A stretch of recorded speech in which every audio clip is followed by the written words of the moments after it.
இன்றைய தினம் வழமை போன்று போயா தினத்தில் நடைபெறும் இந்த விழிப்புணர்வு செயல் அமர்வு அல்லது எதிர்ப்பு போராட்டம் ஒன்று நிறைய வெகுஜன அமைப்புகளின் ஆதரவுடன் வழக்கமாக செய்யும் செயற்பாடுகளை மீறி தன்னார்வமாக அவர்கள் இதை செய்ய வழிகிட்டார்கள். இப்போ காணிக்காரர்கள் எங்கே இருக்கிறார்கள் என்ன தேடி தேடி ஒன்று அப்படி கொண்டிருக்கிறார். அவ்வளோத்துக்கு மக்கள் கூட்டம் அலைமோதி இந்த செயற்பாட்டிலே ஈடுபட்டிருக்கிறது.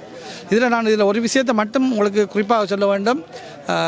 கச்சேரியில் எங்களோட காணிக்கை உரிமையாளர்களை சந்தித்து மாவட்ட செயலாளரினால் எடுக்கப்பட்ட தீர்மானம், அந்த எடுக்கப்பட்ட தீர்மானம் 4 கட்டங்களாக காணிகளை விடுவதாக ஒரு முன் யோசனை ஒன்றை தாங்கள் முன்வைப்பதாக கூறிய போது எங்கள் காணிக்காரருக்கு ஒரு விடயம் எங்களுக்கு குறிப்பாக உணர்த்தியது.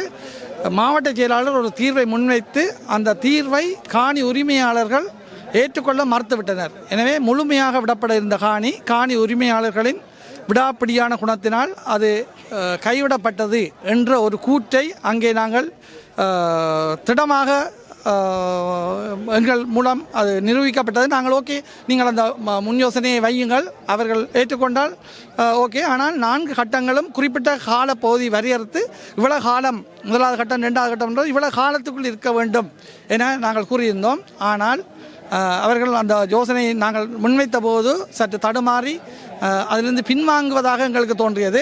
ஆனாலும் அவர்கள் அந்த யோசனையை முன்வைப்பதாக கூறினார்கள். ஆனால் இதுவரைக்கும் எங்களுக்கு மாவட்ட செயலகத்திலிருந்து எந்த அறிவித்தலும் வரவில்லை.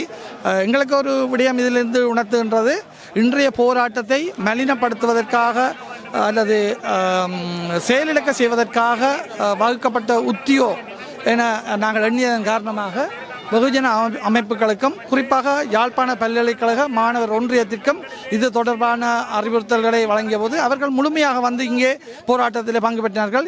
இங்கே காணிக்காரர்கள் நாங்கள் இருக்கின்றோம். ஆனால் தன்னார்வமாக வந்து இந்த போராட்டத்தில் கலந்து கொண்ட அமைப்புகளே அதிகம்.